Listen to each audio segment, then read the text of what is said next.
Salam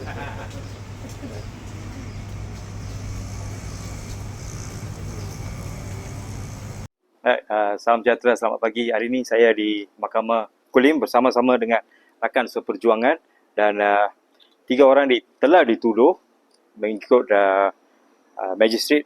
3 orang dituduh dan dengan 3 nombor kes, dan selepas ini kita akan masukkan rap. Peguam kita Dato' Kamal akan masukkan rap, dan keputusan kita akan ketahui pada 2 hari bulan 6. Kita jumpa 2 hari bulan 6, berani kerana benar. Thank you. Thank you. Dia pun cakap kes ni macam tak masuk akal ke?